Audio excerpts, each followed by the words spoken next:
Hello all welcome to my YouTube channel. ಈ ವಿಡಿಯೋನ start ಮಾಡೋದಕ್ಕೂ ಮುಂಚೆನೇ ನಾನೊಂದು ಸೋಲಿನ ಬಗ್ಗೆ ಒಂದು 4 ಲೈನ್ ನಾನು ಹೇಳ್ತೀನಿ. ಸೋಲೆಂದು ವಿಜ್ಞಾನಿ ಸುಮ್ಮನಿದ್ದರೆ ಒಪ್ಪಿ, ಸಿಗುತ್ತಿತ್ತೆ ವಿದ್ಯುತ್ ಟಿವಿ ಟೆಲಿಫೋನು. ಇರಲಿ ಸಾವಿರ ಸೋಲು, ಇದೇ ಕೊನೆಗೆ ವಿಜಯ ಸಿರಿ. ಸೋಲು ಗೆಲುವಿಗೆ ಹಾದಿ ಮುದ್ದುರಾಮ. ಕೆ.ಸಿ. ಶಿವಪ್ಪ ಅವರು ಬರೆದಿರುವಂತಹ 4 ಲೈನ್ ನನಗೆ ಬಹಳ ಇಷ್ಟ ಆಯಿತು. ಇದನ್ನು ಹೇಳ್ತಾ ನಾನು ಪಾಲಕ್ ಮೆಂತ್ಯ ಪನ್ನೀರನ್ನ ಹೇಗೆ ಮಾಡೋದು ಅಂತ ಹೇಳಿ ತಿಳಿಸ್ಕೊಡ್ತಾ ಇದ್ದೀನಿ. ಇದು ಅಕ್ಕ ಮಾಡಿರೋಂತಹದ್ದು. ನನಗೆ ಯೂಸ್ ಆಗಲಿ ಅಂತ ನಾನು ಈ ವಿಡಿಯೋ ಮಾಡ್ಕೊಂಡಿದ್ದೆ. ಹಾಗೆಯೇ ಕೆಲವರಿಗೆ ಯೂಸ್ ಆಗಲಿ ಅಂತ ಹೇಳಿ ನಾನು ಈ ವಿಡಿಯೋನ ಮಾಡಿ ಅಪ್ಲೋಡ್ ಮಾಡ್ತಾ ಇದ್ದೀನಿ. ಬೇಕಾಗಿರುವಂತಹ ಸಾಮಗ್ರಿಗಳು ಹೀಗಿವೆ. ಸಣ್ಣಕ್ಕೆ ಹೆಚ್ಚಿಟ್ಕೊಂಡಿರುವಂತಹ ಈರುಳ್ಳಿ, ಕೊತ್ತಂಬರಿ ಸೊಪ್ಪು, ಪನ್ನೀರ್ ಮತ್ತು ಟೊಮ್ಯಾಟೊ ಪೇಸ್ಟ್, ಹಾಗೆಯೇ ಬೇಯಿಸಿ ಆರಿದ ನಂತರ ಪೇಸ್ಟ್ ಮಾಡ್ಕೊಂಡಿರೋ ಅಂಥ ಪಾಲಕ್ ಮೇನ್ ಇಂಗ್ರೀಡಿಯೆಂಟ್ಸ್. ಅದಾದಮೇಲೆ ಮೆಂತ್ಯ ಸೊಪ್ಪು, ಒಗ್ಗರಣೆಗೆ ಅಂತ ಹೇಳಿ ಪಲಾವ್ ಎಲೆ ಮತ್ತು ಮೊಗ್ಗು, ಹಾಗೆಯೇ ಮೊಸರು. ಇದಿಷ್ಟು ಪಾಲಕ್ ಮೆಂತ್ಯ ಪನ್ನೀರ್ ಮಾಡೋದಕ್ಕೆ ಬೇಕಾಗಿರುವಂತಹ ಇಂಗ್ರೀಡಿಯೆಂಟ್ಸ್. ಇದಾದ ನಂತರ ಒಂದು ಬಾಣಲಿಗೆ 2 ಸ್ಪೂನ್ ತುಪ್ಪ, 1 ಟೇಬಲ್ ಸ್ಪೂನಷ್ಟು ಆಯಿಲ್ನ ಹಾಕಿ ಪನ್ನೀರನ್ನ ನೀಟಾಗಿ ಫ್ರೈ ಮಾಡ್ಕೋಬೇಕು. ಪನ್ನೀರನ್ನ ಹುರಿಯುವಾಗ ಬಹಳ ಪೇಷನ್ಸ್ ಇರಬೇಕು. ನೀವೇ ನೋಡ್ತಾ ಇರ್ಬೋದು. ಅಡುಗೆ ಮಾಡುವಾಗೂ ಅಷ್ಟೇ ಅಡುಗೆನ ಪ್ರೀತಿಸಬೇಕು. ಆವಾಗ ಮಾತ್ರ ಅಡುಗೆ ತುಂಬ ಚೆನ್ನಾಗಿ ಬರೋದಕ್ಕೆ ಸಾಧ್ಯ. ಹೇಗೋ ಇಷ್ಟ ಇಲ್ಲದೆ ಹೇಗೋ ಮಾಡ್ತೀವಿ ಅಂತಂದರೆ ನಿಜಕ್ಕೂ ಅದು ಟೇಸ್ಟ್ ನನಗೆ ಗೊತ್ತಿರೋ ನನ್ನ ಅನುಭವದ ಪ್ರಕಾರ ಬರಲ್ಲ. ನನಗಷ್ಟು ಅಡುಗೆ ಮಾಡೋದಕ್ಕೆ ಬರಲ್ಲ. ಅಕ್ಕ ತುಂಬಾ ಚೆನ್ನಾಗಿ ಮಾಡ್ತಾರೆ. ಹೇಗೆ ಮಾಡ್ತಾಯಿದ್ದಾರೆ ಅಂತ ನಾನು ನಿಮಗೂ ತೋರಿಸ್ತೀನಿ. ಅದೇ ಕಡಾಯಿಗೆ ಸೋಂಪು ಕಾಳು, ಪಲಾವ್ ಎಲೆ, ಮೊಗ್ಗು 3 ಸೇರಿಸಿ ಫ್ರೈ ಮಾಡ್ಕೋಬೇಕು. ನಂತರ ಸಣ್ಣಗೆ ಹೆಚ್ಚಿಟ್ಕೊಂಡಿರುವಂತಹ ಈರುಳ್ಳಿಯನ್ನು ಕೂಡ ಸೇರಿಸ್ಕೊಂಡು ಫ್ರೈ ಮಾಡ್ಕೋಬೇಕು. ಈರುಳ್ಳಿನ ಫ್ರೈ ಮಾಡಿಕೊಂಡ ನಂತರ ಮೆಂತ್ಯ ಸೊಪ್ಪೇನಿದೆ ಅದನ್ನು ತಗೊಂಡು ಅದನ್ನು ಕೂಡ ಕಹಿ ಹೋಗೋ ರೀತಿಯಲ್ಲಿ ಫ್ರೈ ಮಾಡ್ಕೋಬೇಕು.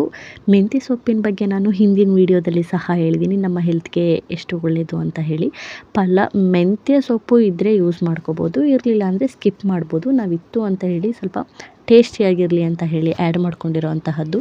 ಕಹಿ ಹೋಗೋ ರೀತಿಯಲ್ಲಿ ಹುರ್ಕೊಂಡ ನಂತರ, ಫ್ರೈ ಆದ ನಂತರ ಟೊಮ್ಯಾಟೊ ಪೇಸ್ಟ್ ಏನಿದೆ ಅದನ್ನು ಆ್ಯಡ್ ಮಾಡಿಕೊಂಡು ಇದಕ್ಕೆ ಸ್ವಲ್ಪನೇ ಟರ್ಮರಿಕ್ ಪೌಡ್ರನ್ನ ಆ್ಯಡ್ ಮಾಡಿಕೊಂಡು ಹಸಿ ಸ್ಮೆಲ್ ಹೋಗೋ ರೀತಿಲಿ ಫ್ರೈ ಮಾಡ್ಕೋಬೇಕು. ಫ್ರೈ ಮಾಡ್ಕೊಂಡಿದ್ದ ನಂತರ 1 to 3 ಮಿನಿಟ್ಸ್ ಕುದಿಲಿಕ್ಕೆ ಬಿಡಬೇಕು. ಬಿಟ್ಟ ನಂತರ ಪಾಲಕ್ ಪೇಸ್ಟ್ ಏನಿದೆ ಅದನ್ನು ಸಹ ನಾವು ಆ್ಯಡ್ ಮಾಡಬೇಕು. ಪಾಲಕ್ ಜೊತೆಗೆ ನಾವು ಗೋಡಂಬಿನ ಸಹ ಪೇಸ್ಟ್ ಮಾಡ್ಕೊಂಡಿರೋದುಂಟು, ಅದನ್ನು ಮರೆತಿದ್ದೆ. ಪಾಲಕ್ ಮತ್ತು ಗೋಡಂಬಿ ಎರಡನ್ನೂ ನಾನು ಜೊತೆಗೆ ಪೇಸ್ಟ್ ಮಾಡಿಕೊಂಡು ಇದನ್ನು ಹಸಿ ಸ್ಮೆಲ್ ಹೋಗೋ ರೀತಿಲಿ ಫ್ರೈ ಮಾಡಿಕೊಂಡು ಇದಕ್ಕೆ ಗರಂ ಮಸಾಲ, ಮಟನ್ ಮಸಾಲ ಮತ್ತು ಚಿಲ್ಲಿ ಪೌಡರ್ 3 ಆ್ಯಡ್ ಮಾಡಿ ಅಗೇನ್ ಫ್ರೈ ಮಾಡ್ಕೋಬೇಕು ನೀಟಾಗಿ.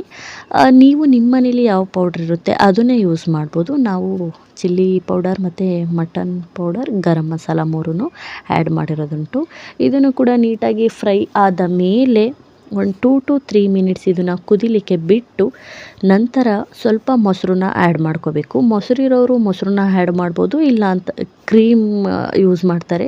ಕ್ರೀಮ್ ಇಲ್ಲ ಅಂತ ಹೇಳಿ ನಾವು ಮೊಸರನ್ನ ಆ್ಯಡ್ ಮಾಡ್ತಾ ಇರೋದು. ಮೊಸರು ಕೂಡ ಆ್ಯಡ್ ಮಾಡಿದ್ಮೇಲೆ ಇದನ್ನು 1 to 3 ಮಿನಿಟ್ಸ್ ಇದನ್ನು ಫ್ರೈ ಮಾಡ್ಕೋಬೇಕು. ಫ್ರೈ ಆದಮೇಲೆ ರುಚಿಗೆ ತಕ್ಕಷ್ಟು ಉಪ್ಪನ್ನು ಸೇರಿಸ್ಕೋಬೇಕು. ಉಪ್ಪನ್ನು ಸೇರಿಸಿ ತಿರುದ ಮೇಲೆ ಸ್ವಲ್ಪ ನೀರನ್ನ ಹಾಕ್ಕೋಬೇಕು. ತುಂಬ ತೆಳು ಮಾಡ್ಕೋಬಾರ್ದು. ಸ್ವಲ್ಪ ನೀರನ್ನ ಹಾಕಿ ಫ್ರೈ ಮಾಡಿಕೊಂಡು ನಾವು ಮೊದಲಿಗೆ ಏನು ಫ್ರೈ ಮಾಡ್ಕೊಂಡು ಇಟ್ಕೊಂಡಿದ್ವಿ ಪನ್ನೀರನ್ನ, ಕೊನೆಯಲ್ಲಿ ಅದನ್ನು ಸೇರಿಸ್ಕೊಂಡು ಫ್ರೈ ಮಾಡಿಕೊಂಡು ಒಂದು 5 to 6 ಮಿನಿಟ್ಸ್ ಕುದಿಯೋದಕ್ಕೆ ಬಿಡಬೇಕು. ಕುದ್ದಿದ ನಂತರ ಕೊನೆಯಲ್ಲಿ ಕೊತ್ತಂಬರಿ ಸೊಪ್ಪನ್ನ ಹಾಕಿದ್ರೆ, ಕೊತ್ತಂಬರಿ ಸೊಪ್ಪು ಹಾಕಿ ಫ್ರೈ ಮಾಡಿಕೊಂಡ್ರೆ ಪಾಲಕ್ ಮೆಂತ್ಯ ಪನ್ನೀರ್ ರೆಡಿ ಆಗುತ್ತೆ. ಇದಕ್ಕೆ ಕಾಂಬಿನೇಷನ್ ಬಂದು ಚಪಾತಿ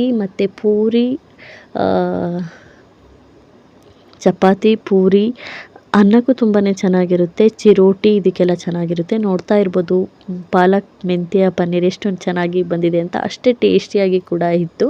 ನಾವು ಇದನ್ನು ಸದ್ಯಕ್ಕೆ ಚಪಾತಿ ಜೊತೆ ತಿಂತಾಯಿದ್ವಿ. ನಿಮಗೆ ಈ ವಿಡಿಯೋ ಏನಾದರೂ ಇಷ್ಟ ಆಗಿದರೆ ಲೈಕ್ ಮಾಡಿ, ಶೇರ್ ಮಾಡಿ, ಕಮೆಂಟ್ ಮಾಡಿ. ಹಾಗೆಯೇ ಮುಂದಿನ ವೀಡಿಯೋಸ್ಗಾಗಿ, ಇನ್ನು ಹೆಚ್ಚಿನ ವೀಡಿಯೋಸ್ಗಾಗಿ ನನ್ನ ಯೂಟ್ಯೂಬ್ ಚಾನಲ್ನ ಸಬ್ಸ್ಕ್ರೈಬ್ ಮಾಡಿ ಅಂತ ಹೇಳ್ತಾ ಈ ಒಂದು ವಿಡಿಯೋನ ಇಲ್ಲಿಗೆ ಎಂಡ್ ಮಾಡ್ತಾ ಇದ್ದೀನಿ. Thank you so much.